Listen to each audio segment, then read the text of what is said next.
And now that Bernie Ecclestone interview, the most powerful man in the sport, realises that changes have to be made.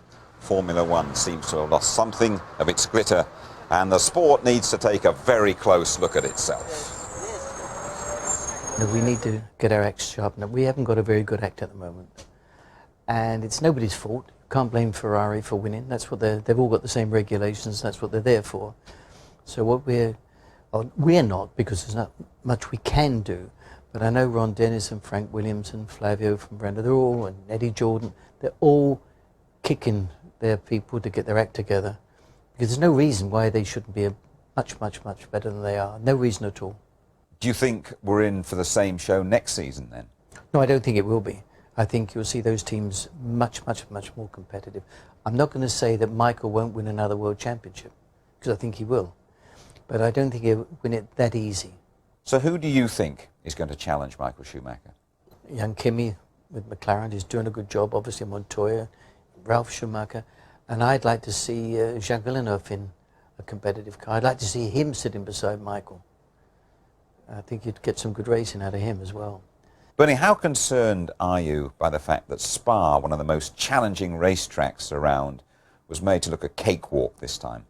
Yeah, I mean, the trouble is the technicians have got in front of the drivers. I mean, really and truly, it's silly. It's not sort of decrying what Michael does and the other drivers do, but certainly their life is a lot easier than it should be.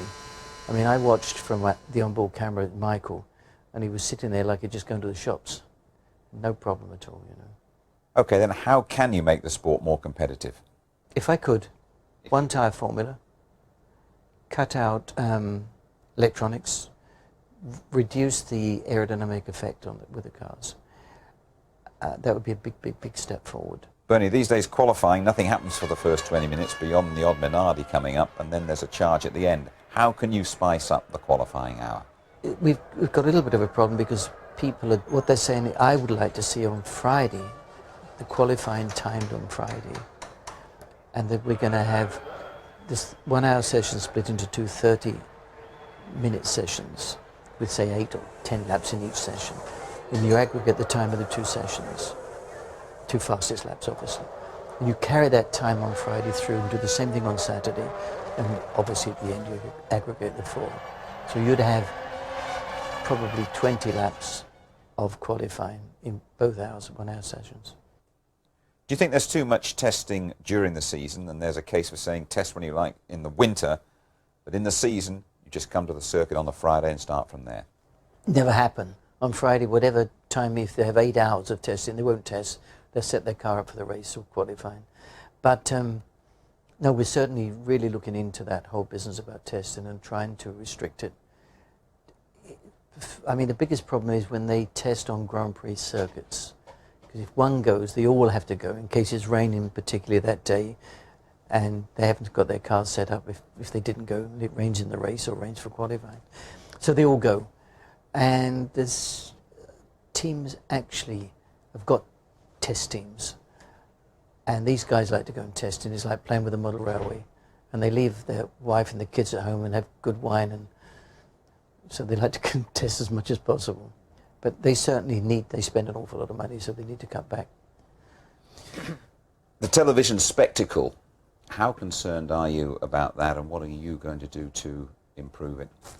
Well, I hope the teams are going to improve it. I really do. But I think perhaps the TV companies are guilty. I mean, you only produce ITV, one race a year, and you do a good job. But there's a lot of countries where the hosts produce and don't do a very good job. So there's no good hanging on if Michael sort of jumps off at the start and disappears. There's no good following him. You need to be with him when he stops, if he's going to stop, or catch him in a pit stop in case he takes too long. And there's so much super racing that's going on down the field. We can produce the television for worldwide. And we have one director, so you'll get some consistency. What would that bring, for instance, to ITV next season? Oh, a lot more camera shots, a lot more better graphics, a lot more onboard cameras, a lot more of everything. And possibly be able to do interviews during the race and qualifying. A much different show. And you're still chipper as ever, fighting your corner and bullying people and crashing people into shape, aren't you? I can't afford to stop. Good start. It's going to keep going. I'm delighted that we can offer you that improved coverage of the United States Grand Prix right here this evening. But Mark, have the drivers got it too easy these days? I think the cars are very easy to drive. I mean, it's easy for me to say now, isn't it? I'm sitting here, but they do look quite easy to drive. There's a lot of technology in those cars, and I think that needs to be taken away. We need that human element, as Bernie says, and we need to go back maybe 10 years in some respects, and maybe we'll save a little bit of budget and roll out the old cars at the museums.